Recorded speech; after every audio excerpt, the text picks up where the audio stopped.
Today, I'm at a spa hotel in the neighboring state for the annual company trip, but there's no sign of anyone else showing up except for me. It's strange. The meeting time has long passed. Something must have happened. As I was getting worried, I got a call from Mr. Johnson, the department head.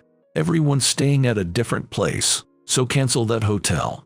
I don't know what kindergarten place it is, but it might go out of business. I was so shocked that my brain went into a panic.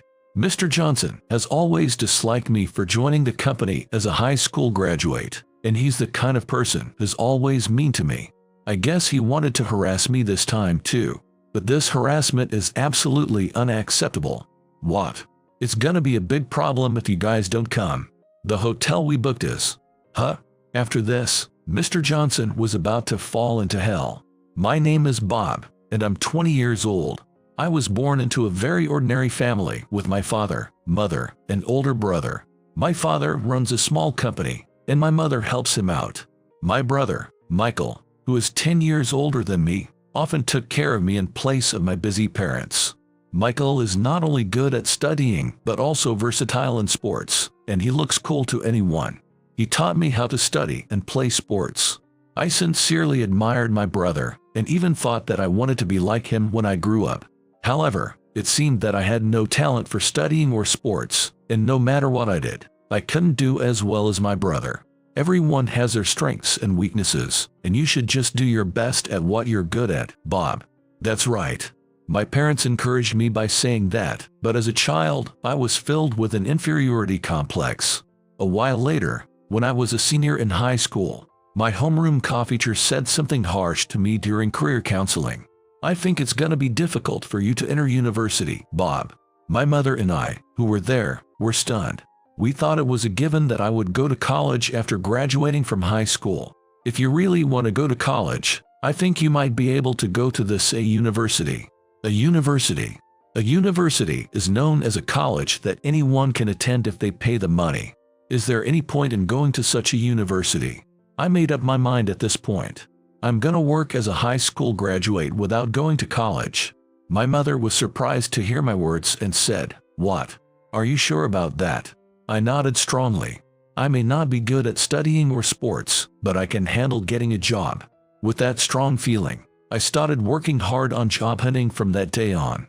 As expected, it was extremely difficult to find a company that would hire me as a high school graduate, and my job search was a tough one. But somehow I managed to get a job offer from my current company and started working. The company I started working for manufactures auto parts, and I was assigned to the sales department. When I got the job, the person who was happiest for me was my brother. That's great. You worked hard on your job search, and this is the result. Congrats. My brother was happy for my employment as if it were his own, and I was really happy. I vowed in my heart to do my best at my new job. However, reality is not that sweet. On my first day of work, I headed to my workplace office with high spirits, but what awaited me was a harsh environment. As soon as I entered the office, Mr. Johnson, the department head, yelled at me in a loud voice. "You're a high school graduate, aren't you? High school graduates are all incompetent, so you must be incompetent too." I was at a loss for words. I never thought that my boss would say such a thing to me, not even in the slightest. It's true that I'm not good at studying, but it's too cruel to call me incompetent, as if to add insult to injury to my confusion. Even Mr. Smith, the section chief, looked down on me. That's right. This guy's definitely a dumbass. We'll have him do odd jobs. Mr. Smith said that and laughed through his nose. Maybe I've joined a terrible company. I couldn't help but think so. I sat at the desk I was shown to and started organizing my belongings. Then, Mr. Smith immediately came to my desk and threw money at me. I had no idea what was going on, and as I stared at the money that had been thrown at me, Mr. Smith yelled out in a loud voice, "Your first job is to buy warm coffee for me and Mr. Johnson. Go and buy it now." Mr. Smith said that and glared at me. I got up in a hurry without understanding why, and with that money, I rushed out of the office. I had just graduated from high school and was coming to this place for the first time, so I didn't know where I could buy warm coffee. Where should I go to buy coffee that Mr. Smith would like? As I was thinking about this, I heard a kind woman's voice from behind me. "Bob, I'm done with my work, so I'll go with you. It must be tough alone." This woman is definitely Ashley Davis, who sits next to me. How kind of her. I was having trouble figuring out where to buy coffee. "You're a lifesaver. Thank you so much." Seeing how desperate I was, Ashley made a stern face. "Mr. Smith and Mr. Johnson are too arrogant just because they graduated from famous universities. Don't worry, there are several high school graduates in the sales department, just like you, Bob." Ashley smiled kindly. Then we bought 2 warm coffees at a store and returned to the office. I handed 1 coffee each to Mr. Smith and Mr. Johnson. With this, one of the tasks I was assigned was done. I was feeling a sense of relief, but suddenly Mr. Smith yelled out in a loud voice, "I can't drink black coffee. There's no sugar or milk in this coffee, is there?" I had no idea that Mr. Smith couldn't drink black coffee. My face turned pale in an instant. High school graduates can't even read the situation. "You're really useless," I said to the angry Mr. Smith. "I'll go get milk and sugar from the store," and tried to leave the office again, but Mr. Smith stopped me. "Forget it. This proves that you're a dumbass. You're officially the odd job guy of this department. Congrats." Mr. Smith is applauding me with a voice full of sarcasm. I felt the utmost humiliation. The other employees in the office were staring at me in blank amazement. From then on, I started working as the odd job guy in the sales department. Even though it's called odd jobs, it's unbelievably busy. The light bulb is out, so replace it. It's the job of the odd job guy to notice before being told, right? Shred all these documents. Yes. Got it. I was running around doing odd jobs for the sales department from morning to night. There were countless times when I felt frustrated, wondering why I was only doing odd jobs, but I tried to do my job with the mindset that this was also an important part of the job. One day, when nearly 2 years had passed like this, I was assigned to clean the hallway and was cleaning every corner of the hallway. If there's even a speck of dust, both Mr. Smith and Mr. Johnson will complain. I felt that I had to clean thoroughly. At that moment, I heard a voice from behind me. "Good job. The hallway's shining. That's amazing," the man exclaimed in admiration. When someone says that much, it makes cleaning worthwhile. Feeling happy, I thanked the man. "Thank you so much. I'm really glad to hear you say that." When I said that, the man laughed. "I just said the truth. By the way, you're still young, aren't you?" The man is looking at me with great interest. I told him that I joined this company as a high school graduate and that I had just turned 20. "I see. It's admirable that you're working hard at such a young age. I'd like to boil down the dirt under your nails and make my son drink it." So this man has a son about the same age as me. I enjoyed chatting with the man while thinking that. The man brought up trivial topics to me, but the next moment, I felt a chill down my spine. Mr. Johnson, the department head, was standing right in front of me. Mr. Johnson is glaring at me with a sharp look. I'm gonna get scolded. I quickly looked down, but Mr. Johnson approached me with a smile. What the heck is going on?" As I was unable to grasp the situation, Mr. Johnson called out to the man in a slightly raised voice. "Mr. Williams, I'm sorry you had to come all the way here. Did this dumbass of ours do something?" Mr. Williams. This man was the department head of a client company. As I stood there in a daze, Mr. Williams looked at Mr. Johnson with a slightly puzzled expression. "Dumbass." This boy was polishing the hallway beautifully. "Look, isn't it gorgeous? You shouldn't call him a dumbass." Mr. Johnson looks embarrassed. "You're right. My apologies. Let's have some coffee inside." Mr. Johnson said that and guided Mr. Williams into the office. I was surprised that Mr. Williams stood up for me, which I never expected. It seems that Mr. Williams is a sensible person, unlike Mr. Johnson.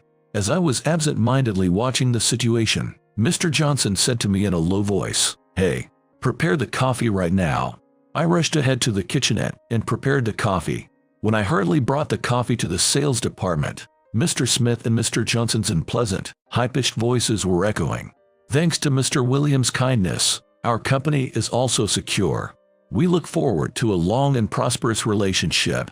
It was a side of them I had never seen before.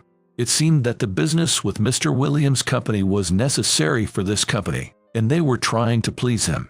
As he was leaving, Mr. Williams came over to me and said, "This company is lucky to have a hard worker like you. Keep up the good work." I couldn't help but think how nice it would be if such a kind boss were my supervisor. As soon as Mr. Williams was gone, Mr. Johnson approached me. "You made me look bad." "What? What is this person talking about? I can't believe he's blaming others for his own screw-up." "I'm sorry.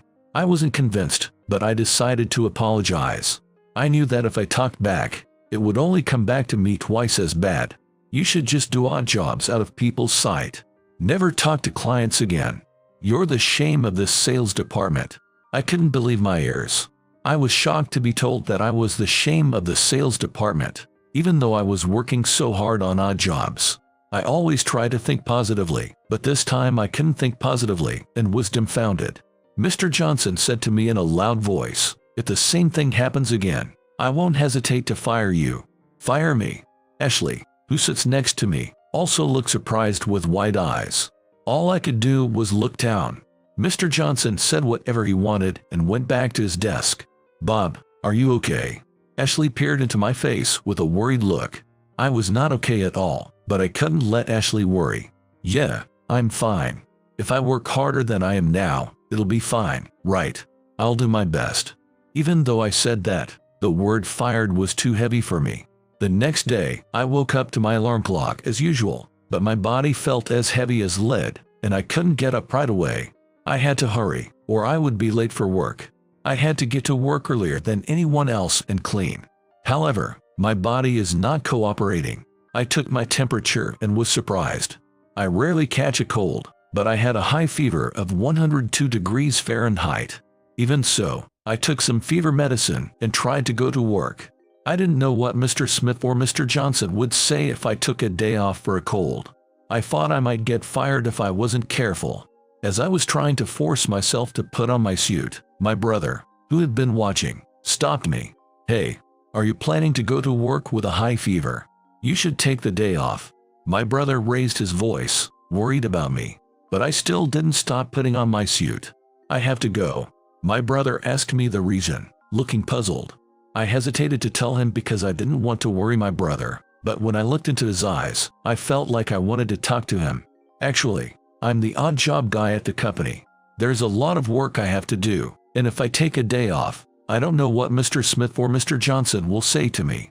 I explained to my brother how overbearing Mr. Smith and Mr. Johnson were. My brother's expression hardened as he listened to my words. They're typical bad section chief and department head. I can forgive them for looking down on you and calling you a dumbass when you're working so hard. But there are jerks like them everywhere.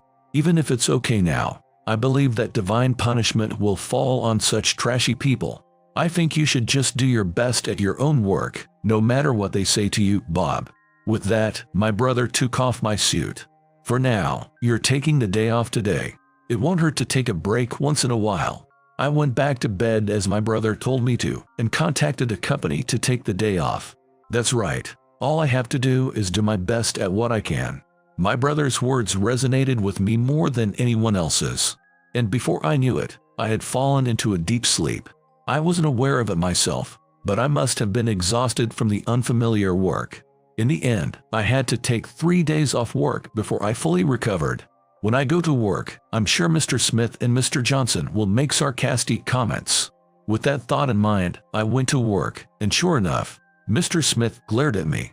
It must be nice to take 3 days off. High school incompetents are a problem because they take time off without considering others. The first sarcastic comment in 3 days was tough for me. I pretended not to hear it and sat at my desk, and Mr. Johnson immediately approached me. "What, you didn't quit?" I was looking down, waiting for the storm to pass, but Mr. Johnson said something surprising. "Book the hotel for the company trip this time. The company trip is in 2 weeks. This company has a 1-night, 2-day company trip once a year. The company trip is one of the big events that not only the sales department but all departments participate in." I couldn't believe my ears. Making reservations for 100 employees just 2 weeks in advance is demonic. Why didn't they tell me earlier? They must have just wanted to harass me. Besides, it's the General Affairs Department's job to arrange company trips. I don't understand why I have to do it. Then Mr. Smith says something surprising. The General Affairs Department seemed busy with other work, so I thought I'd have you do it, and accepted it. You can only do odd jobs anyway, right? It's a good idea. Even with odd jobs, I do overtime and all. I wish they would consider my position, doing all the trivial tasks for Mr. Smith and Mr. Johnson. I was furious, but I couldn't go against them and weakly answered, I understand. Ashley, who was watching me, said to Mr. Smith, isn't it difficult to make reservations for 100 people 2 weeks in advance? As if speaking for my feelings, but Mr. Johnson, who was listening nearby, started laughing. Even if it's difficult, you have to do it. This is Bob's job. I immediately searched hotels thoroughly. As I thought, booking for 100 people was not an easy task. Every hotel was full, and it wasn't easy to make a reservation for 100 people. This place seems to be full too. It's impossible if they tell us at the last minute. Ashley helped me search for hotels. Even though she must be busy with her own work, I think it's amazing that she can work for others. I was sincerely grateful to Ashley. With Ashley's help, I called every place I could think of, but I was turned down everywhere. This could turn out to be really bad. I was starting to feel impatient. Then I remembered something someone said and decided to contact a person as a praying to God. A few days later, I successfully made a reservation at an hotel for the company trip and reported it to Mr. Smith and Mr. Johnson. Maybe they would reconsider me a little with this. I had that faint hope, but I was made aware of how naive our thinking was. What are you reporting so happily about? This is your job. It's a given. Anyone can do it easily. Does Mr. Johnson not know how much I struggled to get the reservation? I felt like my stomach was boiling over. Moreover, Mr. Smith, who was listening nearby, also said, high school graduates are no good after all. Getting carried away just because you got a reservation. You're really incompetent. That was the limit of my patience. What I had been holding back burst out all at once. It's not easy to make reservations for 100 people 2 weeks in advance. Isn't it something you can understand immediately if you think about it normally? If you say that much, why don't you try making the reservations, Mr. Smith and Mr. Johnson? What? It's 100 million years too early for you to talk back to us. That's right. If you're so frustrated, why don't you try graduating from a famous university too? The two glared at my face, got angry, and left the office. Ashley, who was watching nearby, said, I feel refreshed now that you said it, Bob. Even though she was surprised. I'm a human being just like Mr. Smith and Mr. Johnson. I get hurt when people say terrible things to me. However, no one imagined that my rebuttal this time would be the opening of events that would occur later. 2 weeks later, I was at the bus stop. Today is the day of the annual company trip, but I had a gloomy face because Ashley, my only ally, couldn't participate due to circumstances. I should have just given up on going, but I couldn't say I wouldn't go, and here I am. I got on the bus with heavy steps and hurried to the hotel. Mr. Smith and Mr. Johnson told me to go to the site early and finish greeting the hostess and others. I don't understand why I have to do that much even though I made the reservation. But my boss's orders are absolute. I had no choice but to obey. I'm sure Mr. Smith and Mr. Johnson will keep making sarcastic comments to me during the company trip. While thinking about that, I arrived at the hotel in the neighboring state in no time. The exterior of the hotel didn't look particularly clean and felt old. But when I went inside, the atmosphere changed completely and became bright. It was clean everywhere, with thorough cleaning in every corner. As soon as she saw me, the hostess approached me. Thank you for coming all the way here. We will do our best to entertain you so that you can enjoy your stay. The hostess smiled kindly at me. The hostess's smile warmly enveloped my tired heart. Since there was a little time until the meeting time, I decided to take a jacuzzi as recommended by the hostess. It felt really good, and my daily fatigue completely disappeared. I'm sure everyone will be happy about this. That's what I thought. But no matter how long I waited, Mr. Smith, Mr. Johnson, and everyone else never showed up. Looking at the clock, the meeting time had long passed. Did something happen? The hostess also looks anxious. I hope everyone hasn't been involved in an accident. I was about to contact Mr. Johnson when my phone started ringing loudly. Looking at the display, Mr. Johnson's name is shown. I hurriedly answered the phone. Mr. Johnson. What happened? It's past the time, but no one has come. Mr. Johnson laughed upon hearing my words. I'm desperate here, and I have no idea what's so funny. Then Mr. Johnson said something surprising. Oh, everyone's staying at a different place. Cancel that hotel. I don't know what kind of rundown place it is, but it might go out of business. I was so shocked that my mind went into a panic. They must have just wanted to harass me for talking back. Then Mr. Johnson continued. While you were desperately making reservations, we also made reservations for 99 people. We're staying at a long-established hotel, so you can enjoy yourself there alone. What? What was the point of all my efforts? I was dumbfounded. Of course, I was angry at Mr. Johnson, but at that time, I was more focused on the feeling of urgency, because this hotel belonged to the family of someone I absolutely couldn't cancel on. Mr. Johnson, it's gonna be a big problem if you don't come. The hotel we booked is Mr. Williams' family's place. What? That's right. The hotel I finally managed to book was actually the family business of Mr. Williams, the department head of an important client company. When I met Mr. Williams in the company hallway, we hit it off talking about trivial things. At that time, I remembered Mr. Williams saying that his family runs an hotel. He told me to contact him anytime if I wanted to stay. When I was having trouble making reservations, I remembered those words and contacted Mr. Williams. Mr. Williams readily approved my request and booked the entire hotel for 100 people, saying that he would be happy to help me. Even though they didn't know about Mr. Williams' kindness, I absolutely can forgive them for returning it with betrayal. Then it was time. At that moment, Mr. Williams called out to me from behind as I was confused. Surprisingly, even the CEO of my company is with Mr. Williams. What? Everyone hasn't gathered yet. They're late. I heard that you're staying at Mr. Williams' family's place for the company trip today, so I thought I'd join too. I'm sorry. Actually, I forgot that the phone was still connected to Mr. Johnson and explained the whole truth to Mr. Williams and the CEO. As soon as they heard my explanation, Mr. Williams and the CEO's faces stiffened. Mr. Williams' face in particular was turning redder and redder, like a boiled octopus. What? Are Mr. Smith and Mr. Johnson enjoying harassing their subordinate like that? I can't believe it. Is the phone connected to Mr. Johnson? Let me talk to him. I handed the phone to the CEO. The CEO spoke in a loud voice towards the phone. What are you thinking? Come to the hotel Bob booked right now. CEO. Yes. I could hear Mr. Johnson's frightened voice clearly, even without putting my ear to the phone. While waiting for Mr. Johnson to arrive, the CEO asked me for details about Mr. Johnson and Mr. Smith. It's the first time I've talked to the CEO since the job interview. I honestly told him everything about being treated as an odd job guy and being told that high school graduates are incompetent. The CEO's anger had reached its peak after hearing my story. We've put you through a lot. This is all my responsibility as the CEO. I'm really sorry. The CEO looked pretty apologetic, but I said, it's not the CEO's fault. It's also my fault for not being able to do my job perfectly yet. Mr. Williams smiled. That humble attitude is just like your brother. I felt genuinely happy to be told that I'm similar to my brother. At that moment, the entrance opened forcefully, and Mr. Johnson and Mr. Smith came in. They're pale-faced upon seeing the CEO and Mr. Williams.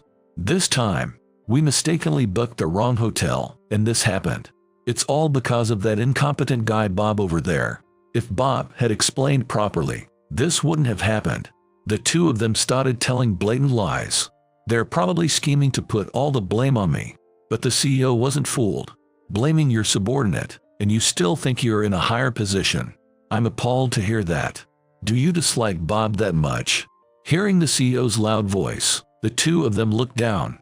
Mr. Williams also heaved a deep sigh. I had heard rumors that you hated high school graduate employees, but I didn't think it was to this extent. But did you know? Both your CEO and I are high school graduates. We don't hate high school graduates. Mr. Johnson spoke weakly as if squeezing out his voice. Meanwhile, Mr. Smith is looking down with an expression that looks like he's about to cry at any moment. Then the CEO added in a loud voice as if to finish them off. What you were trying to do would not only cause trouble for Bob here but also for this entire hotel. Do you have any idea how much the hostess and other employees have prepared for today? not understanding that even as working adults, you don't need to work at my company anymore. Please deduct the expenses incurred this time from my salary. I'm really, really sorry." The two began desperately begging for forgiveness. Looking at the two of them, Mr. Williams laughed through his nose. "CEO, these people will definitely repeat the same thing without remorse." Mr. Williams said that and glared at the two of them. The CEO is nodding. "Yeah, probably. Mr. Johnson, Mr. Smith, you don't have to come to the company anymore. My company doesn't need employees like you." "What? Wait, please. Please don't fire us. Please." Mr. Johnson is pale-faced and trembling. "I'll do anything, so please forgive us." Mr. Smith is looking at the CEO with pleading eyes, but the CEO ignored their words. At that moment, the door of the hotel opened and my brother came in. I was so surprised by my brother's sudden appearance that I couldn't say a word. Mr. Williams is talking to my brother with a smile. "Michael, thank you for coming even though you're busy." "No, I should be thanking you. Thank you for inviting me today. I'll go anywhere for my sponsor, Mr. Williams." Both Mr. Johnson and Mr. Smith are so surprised that their eyeballs look like they're about to pop out. "I've been watching your performance in the major leagues on TV. I'm surprised that Bob's brother is a major leaguer." So Bob's brother is Michael, the famous major leaguer. Both Mr. Johnson and Mr. Smith are standing there dumbfounded. "Actually, my brother is a super famous baseball player who is active in the major leagues. Moreover, Mr. Williams' company sponsors my brother." Mr. Williams, who knew that I, his younger brother, would be visiting this hotel for the company trip today, seems to have invited my brother to this hotel as a surprise. My brother noticed the unusual atmosphere and realized that the dumbfounded people were Mr. Johnson and Mr. Smith, whom I had told him about. As soon as he saw the two of them, my brother spoke in a loud voice. "A person's character isn't determined by their educational background. Please try to look at people's inner selves a little more." Perhaps my brother's words had an effect, as the two of them collapsed to their knees on the spot. It was a moment when the two of them fell into hell all at once. After that, no other employees came to the hotel, but the rented-out hotel was filled with the happy voices of me, my brother, the CEO, and Mr. Williams all night long. On the other hand, Mr. Johnson and Mr. Smith never came out of their room. Afterwards, Mr. Johnson and Mr. Smith were disciplined for the problem of inappropriate behavior towards their subordinates. Both Mr. Johnson and Mr. Smith insisted on their innocence until the end, but such lies wouldn't work, and in the end, they left the company without being seen off by anyone. The CEO took this incident seriously and established an ethics committee in the company. He's doing his best to ensure that no more employees will be subjected to inappropriate behavior from their superiors. As for me, I finally started working as a salesperson in the sales department. Thanks to being given a lot of odd jobs by Mr. Johnson and Mr. Smith, I transformed into a salesperson who can do various things. If I had given up at that time and quit the company, I don't think I would be who I am today. In that sense, I'm grateful to Mr. Johnson and Mr. Smith. I realized that the various events that happen in life are things that help me grow and are not a waste. From now on, I'm going to continue on the path I believe in.